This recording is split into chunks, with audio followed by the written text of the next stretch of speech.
Press secretary mister Shafiqul Alam তিনিও বলছিলেন যে আগামী 5-6 দিন গেলে বোঝা যাবে যে দেশ বা সরকার আসলে কোন দিকে যাচ্ছে। আসলে কোন দিকে যাচ্ছি 5 আগস্টের ঠিক পূর্ব মুহূর্তে এসে আমরা সেই বিষয়ে আলোচনা করতে চাই। এই বিষয়ে আলোচনার জন্য আমাদের সঙ্গে যুক্ত রয়েছেন রংপুর বেগম রোকেয়া বিশ্ববিদ্যালয়ের সাবেক উপাচার্য, জানিবপের chairman lieutenant colonel doctor Nazmul Hasan Kalimullah. Professor Nazmul Hasan Kalimullah, আপনাকে স্বাগত জানাচ্ছি আমাদের অনুষ্ঠানে এবং একই সঙ্গে আপনার প্রতি আমাদের সালাম। 5 আগস্টের পূর্বক্ষণে এসে আপনার কি মনে হচ্ছে, আসলে কি তেমন কিছু ঘটার কোনো সম্ভাবনা আছে? যদিও প্রেস সেক্রেটারির মন্তব্য আমি আহ, উল্লেখ করেছি, 5-6 দিনের 2-3 দিন চলে গেছে, এর মধ্যে আমরা অনেক কিছু গুঞ্জনের সত্যতা পেয়েছি, আবার কোনো ক্ষেত্রে একেবারেই কিছু দেখিনি। আসলেই কি অন্য কিছু ঘটার সম্ভাবনা এখনো পর্যন্ত আছে বলে আপনার মনে হয়? ধন্যবাদ। আপনার এই শো শুরু করার প্রারম্ভেই আমি আহ, শ্রদ্ধা জানাতে চাই আমাদের বীর মুক্তিযোদ্ধা সাবেক সেনাপ্রধান লেফটেন্যান্ট জেনারেল হারুন মহোদয় আজকে সকালে পরলোক গমন করেছেন। তার শোক সন্তপ্ত পরিবার এবং সুহান ভাইদের একই সঙ্গে আমরাও গভীর শ্রদ্ধা জানাচ্ছি একজন রণাঙ্গনের মুক্তিযোদ্ধা বীর প্রতীক হারুন রশিদের প্রতি, নিঃসন্দেহে। তো যাই হোক, জীবন চলমান এবং আমরা আমাদের বর্তমান যে পরিস্থিতি সেটি একদম নিবিড় ভাবে পর্যবেক্ষণরত অবস্থায় আছি।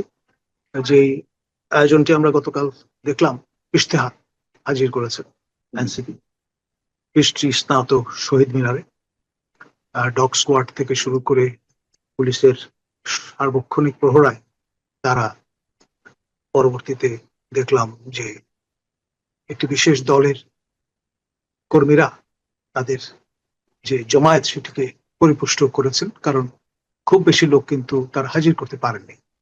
তবে যেই ইশতেহার তারা হাজির করেছেন সেখানে সবচেয়ে তাৎপর্যপূর্ণ মনে হয়েছে আমার কাছে সেকেন্ড রিপাবলিক এবং নতুন সংবিধান প্রণয়নের যে প্রতিজ্ঞা তারা করেছেন তা থেকে।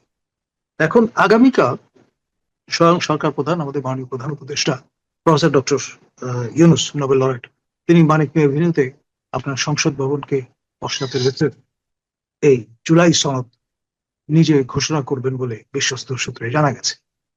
এখন সনদ ঠিক না, ঘোষণাপত্র। ঘোষণাপত্র ঠিক আছে, যাই হোক, মানে নোমেনক্লেচার নিয়ে নানান রকমের ধোঁয়াশা আছে। তো সেই জন্যই ওই কোন একটি প্রত্যয় ব্যাখ্যা ব্যবহার করলাম আমরা। তো ট্রেন ভর্তি করে সরকারি খরচে লোকজন হাজির করা সারা বাংলাদেশ থেকে, এটি একটি অভিনব বিষয়। পরিসরে এই প্রথমবারের মতো আমরা রাষ্ট্রীয় উদ্যোগে জনগণের করের টাকায় খরচ করে এই ট্রেন আপনার মোবিলাইজেশন আমরা লক্ষ্য করেছি, যেটা আনপ্রেসিডেন্টেড। এখন প্রফেসর ইউনূসের এই জামানায় হুকুমতে আমরা অনেক আনপ্রেসিডেন্টেড ঘটনা দেখছি, এবং কালকে এই ঘোষণার মধ্য দিয়ে যদি পুরো ফুল নইচে পাল্টে যাওয়ার পরিস্থিতি তৈরি হয় রাষ্ট্রের, সরকারের, তাহলে আপনার খুব সিরিয়াসলি বিষয়টাকে অনুধাবনের চেষ্টা করতে হবে। যে বিষয়টা তাৎপর্য বহন করে যে একটা কৌশল, রণনীতি এবং রণকৌশল এই সরকারের দুটি। আপনি যদি খেয়াল করে থাকেন, একটি হচ্ছে মব আপনার ভায়োলেন্স, আরেকটি হচ্ছে ট্যাগিং কালচার। এই দুটি যেখানে যেটা প্রযোজ্য সেখানে আমরা ব্যবহৃত হতে দেখেছি। এখন মাইক্রো পার্সপেক্টিভে, মাইক্রো স্কেলে মব আপনার ভায়োলেন্সটা খুবই কার্যকর হাতিয়ার হিসেবে তারা ব্যবহার করেছেন। আর ম্যাক্রো পার্সপেক্টিভে এই ট্যাগিং কালচার, বিশেষ করে প্রশাসনে যারা আছেন তাদেরকে ভয় দেখানোর জন্য, কাবু করার জন্য, তারপরে ব্ল্যাকমেইল করবার জন্য এটি ব্যবহৃত হয়েছে। এবং এই একই কায়দায় এবার আপনার এনসিপি যদি এ ধরনের কৌশলের আশ্রয় নিয়ে বসে তাদের মেন্টরের ইঙ্গিতে, যে তারা স্বাক্ষর করবে না যতক্ষণ পর্যন্ত না ওই ক্লজ গুলো প্রযুক্ত হচ্ছে, তখনই কিন্তু আপনার নতুন একটা বল গেম শুরু হবে। সেটাও সম্ভাবনা উড়িয়ে দেওয়া যায় না। মানে মোট কথা অনেক ইফ এন্ড বাট এবং একটা মাইন্ডফিল্ড সামনে সৃজিত হতে চলেছে। আমার একটা প্রশ্ন, যে যেই ঘোষণাপত্র মঙ্গলবার 5 আগস্ট জাতীয় পর্যায়ে বা সরকারের পক্ষ থেকে প্রধান উপদেষ্টা উপস্থাপন করতে যাচ্ছেন, সেখানে আমি যতদূর জানি সেকেন্ড রিপাবলিকের কথা উল্লেখ নেই। তবে এনসিপির পক্ষ থেকে রোববার তাদের সমাবেশে সেকেন্ড রিপাবলিকের কথা বলা হয়েছে, দাবি জানানো হয়েছে, এবং তারা সংবিধান দুমড়ে মুচড়ে ফেলার কথা উল্লেখ করেছে, যদিও এটি রাষ্ট্রদ্রোহিতা। আমরা এক্সিস্টিং সংবিধানের বিরুদ্ধে এইভাবে কথা বলছি, এখনো কোনো বিপ্লবী সরকার গঠন হয়নি বা হওয়ার কোনো প্রশ্নই ওঠে না, সেখানে তারা মুহুর্মুহু সংবিধানের বিরুদ্ধে এভাবে কথা বলছে। যাও, এখন আপনার কি মনে হয় যে 5 আগস্ট যে ঘোষণাপত্র উপস্থাপন করা হতে যাচ্ছে ছাত্রদের এই দাবির মুখে সেখানে সেকেন্ড রিপাবলিক সংক্রান্ত কোনো বিষয় সংযুক্ত করা হতে পারে? আমি অবাক হব না, কারণ হচ্ছে কি আমাদের মাননীয় পরিবেশ উপদেষ্টা কিছুদিন আগে মুখ ফসকে বলে দিয়েছেন যে এনসিপি হচ্ছে সরকারি দল।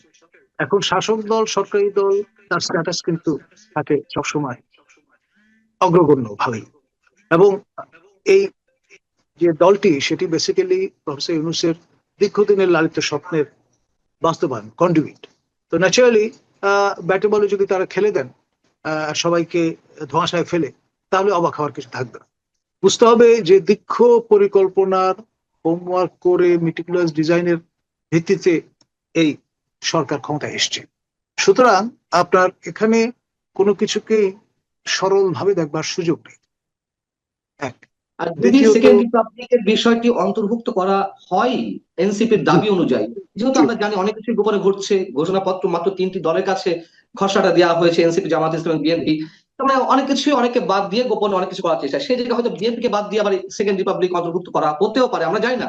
যদি হয়, আপনি বলছেন অবাক হবেন, আপনি অবাক হবেন না বা আমরা অনেকেই অবাক হব না, অবাক না হলাম। কিন্তু যদি এটি হয়ে থাকে, করে থাকে বা সম্ভাবনা থেকে থাকে, সেক্ষেত্রে কি ধরনের হটস্পট সৃষ্টি হতে পারে, কি ধরনের আশঙ্কা আপনি করছেন, যেহেতু বিএনপি এর বিপক্ষে?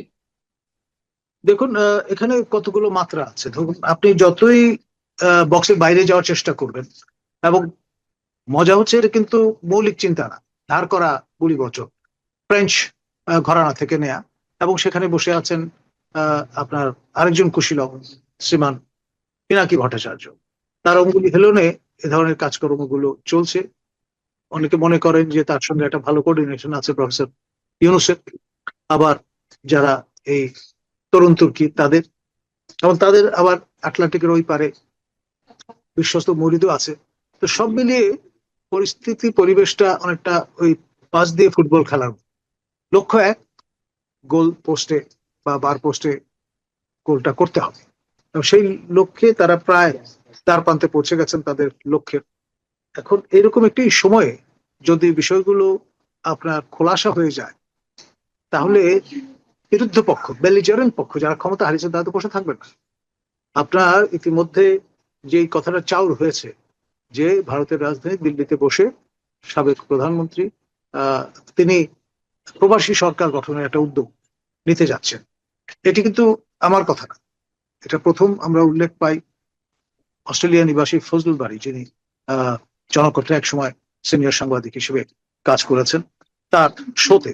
এবং এটুকু শুনেছি আমি গৌতম লাহিড়ী, ভারতের সিনিয়র সাংবাদিক, তিনি হয়তো এই বিষয়ে বিস্তৃত আলোচনা করার একটা সূত্রপাত করতে যাচ্ছেন, এরকম শোনা গেছে। ফলে যতই এই বিষয়গুলো পরিষ্কার হবে, ততই বেলিজারেন্ট পার্টি তারা তাদের মতো করে তাদের অবস্থান পরিষ্কার করবে। এবং যেটি আমাদের মাহফুজ আলম মহোদয়, আমাদের মাননীয় তথ্য উপদেষ্টা, তিনি বেশ কিছুদিন আগে তার ভেরিফাইড ফেসবুক পেজে জানান দিয়েছিলেন যে তিনি আশঙ্কা করছেন সামনে গৃহযুদ্ধ পরিস্থিতি তৈরি হতে পারে। তো তার সাইন সিমটম কিন্তু মোটামুটি সীমারে। সেই জন্যে আপনার দেশবাসীকে আসলে সতর্ক হতে হবে। এখন দেশ তো আমাদের সবার, যারা ক্ষমতা হারিয়েছেন তাদের, যারা এখন ক্ষমতায় আছেন তাদের, যারা ভবিষ্যতে ক্ষমতায় আসতে চান তাদেরও, আপনার আমার। এখন যেসব গুঞ্জন শোনা গিয়েছে, আওয়ামী লীগ চারদিক থেকে আজান দিবে, আওয়ামী লীগ চারদিক থেকে নেমে পড়বে, সরকারের পক্ষ থেকেও সে ধরনের প্রস্তুতি ছিল বা আছে এগুলোকে রেসিস্ট করার জন্য। এর মধ্যে আমরা একজন মেজরের বিষয়ে বিভিন্ন ধরনের অভিযোগ শুনলাম। এবং মানুষ তো অবশ্যই খুবই আতঙ্কের মধ্যে আছে, নানান ধরনের আশঙ্কার মধ্যে আছে। যদি এসব কিছু না হয় বেশ ভালো, আমরাও নিশ্চয় চাই না। কিন্তু আসলেই কি আপনার মনে হয় যে এগুলো শুধুমাত্র গুজব আকারে ছড়িয়েছে, নাকি এর কোনো বাস্তবতা এখনো পর্যন্ত রয়েছে? দেখুন মেজর সাদেক, তিনি এক্সিস্ট করেন, তিনি তো আর বায়বীয় অস্তিত্ব না। তিনি অ্যাটাচমেন্টে আছেন আমার জানা মতে লগ এরিয়াতে, ঢাকা সেনানিবাস। এবং তিনি সিএমএইচ এ ভর্তি ছিলেন। আপনার এই যে 198 দিনের কথা বলা হয়, তিনি রামুতে জি। অবস্থিত আমাদের যে 10ম ডিভিশন, সেখানে ইস্ট বেঙ্গল রেজিমেন্টে কর্মরত ছিলেন। তিনি যেহেতু অসুস্থ, সামরিক কেতা অনুসারে তিনি সেই ম্যাচে থাকবেন, এটাই স্বাভাবিক। আর যিনি অসুস্থ বেড রেস্টে আছেন, তার পক্ষে কিভাবে সম্ভব আপনার এই ধরনের আপনার অস্ত্র প্রশিক্ষণ দেয়া এবং এরকম জনসমাবেশ?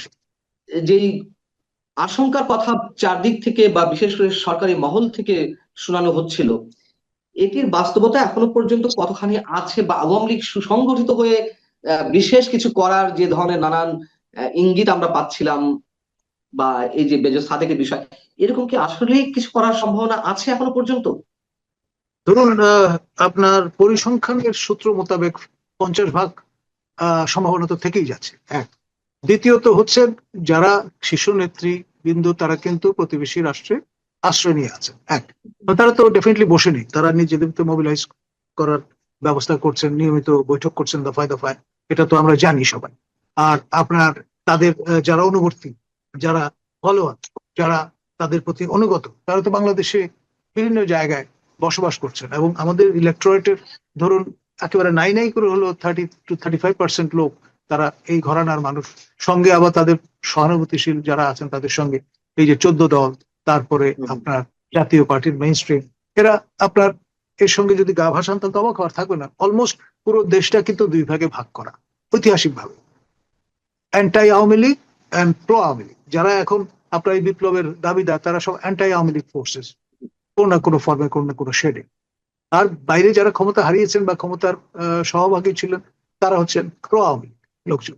তো ফলে এরকম একটি অবস্থায় আপনার ক্ষেত্রটা তো একদম প্রস্তুত হয়ে আছে। আপনার 14, 18, 24-এর নির্বাচন যারা বিরোধিতা করেছেন, অংশগ্রহণ করেননি কিংবা প্রতিহত করবার চেষ্টা করছেন, তাদের উল্টো পক্ষ যারা এখন ক্ষমতা হারিয়েছেন তারা তো দেয়ালে পিঠ থেকে গেছে।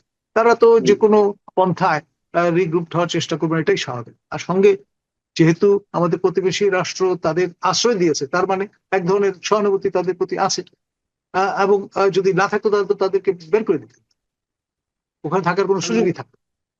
এরকম একটা গুঞ্জন ছড়াচ্ছে যে সেকেন্ড রিপাবলিক যদি ঘোষণা করা হয়, তার পরবর্তীতে ডক্টর ইউনূস হবেন রাষ্ট্রপতি, প্রধানমন্ত্রী হবেন তারেক রহমান, উপপ্রধানমন্ত্রী হবেন নাহিদ ইসলাম এনসিপির, এবং জাতীয় প্রধান উপদেষ্টা হবেন ডাক্তার শফিকুর রহমান জামাত ইসলামের আমির। উম, এইগুলোর কোনো ভিত্তি আছে বলে মনে হয় আপনার কাছে? দেখুন, বিষয়টাকে সমভাবে ট্রিট করতে পারেন আপনি। যদি আপনি মনে করেন যে শেখ হাসিনার নেতৃত্বে প্রবাসী সরকার হচ্ছে, এটা যেমন একটা প্রপোজিশন, ঠিক তেমনি ভাবে প্রফেসর ইউনূস রাষ্ট্রপতি হচ্ছেন, এটাও একটা প্রপোজিশন। তো ফলে আসলে অসম্ভব বলে তো পৃথিবীতে কিছু নেই। নেপোলিয়ন বলেছিলেন, nothing is impossible in my dictionary. তো তার ডিকশনারিতে সেই আমলে ছিল না, এখন অনেকের ক্ষেত্রে সেটি একই রকম ভাবে সমভাবে প্রযোজ্য হতে পারে। আসলে সময়ই বলে দেবে শেষ পর্যন্ত কি দাঁড়াচ্ছে। শেষ আরেকটা বিষয় আপনার দৃষ্টি আকর্ষণ করব।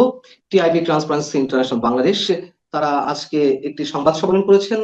তার যে নির্বাহী পরিচালক, আমাদের সবার পরিচিত মুখ, ডক্টর ইফতেখারুজ্জামান সেখানে উপস্থিত ছিলেন, এবং টিআইবির পক্ষ থেকে যে মন্তব্যটি করা হয়েছে সেটা হচ্ছে যে অন্তর্বর্তীকালীন সরকারের সংস্কারের আশায় ধাক্কা লাগতে পারে, রাজনৈতিক সংকট ঘনীভূত হতে পারে, অন্তর্বর্তী সরকার চ্যালেঞ্জের মুখে পড়েছে, বিচার, নির্বাচন, রাষ্ট্র সংস্কার সহ নানান ক্ষেত্রে উদ্যোগ নেওয়া হয়েছে, তা সত্ত্বেও অন্তর্বর্তী সরকার বিগত 1 বছরে বড় ধরনের চ্যালেঞ্জের মুখে পড়েছে।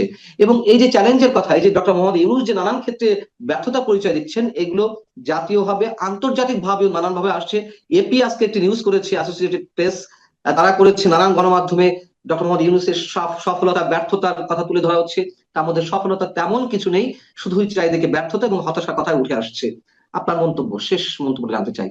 আমাদের দেবপ্রিয় ভট্টাচার্য তিনি খোলামেলা আহ্বান জানিয়েছেন তার রুটিনকে, যে কিভাবে আপনার এখানে এক্সিট রুট তারা বের করবে, গ্রেসফুল এক্সিট রুট বের করবার এখনই সময়, তা না হলে it can be too late. অসম্মানিত হয়ে হয়তো বিদায় নিতে হতে পারে, ইঙ্গিতটা আমারটা এইরকম। আপনি কি সেটি মনে করেন? দেখুন, আপনার শ্রীলঙ্কায় আমরা দেখেছি যে অন্তর্বাস করে লোকজন দৌড়চ্ছে। এখানে যে পর্যায়ে পৌঁছে গেছে ডিসঅ্যাফেকশন, সেই লৌকিকতা এবং সম্ভ্রম বোধ শেষ পর্যন্ত অবশিষ্ট থাকে কিনা সেটা নিয়ে আমার সন্দেহ আছে।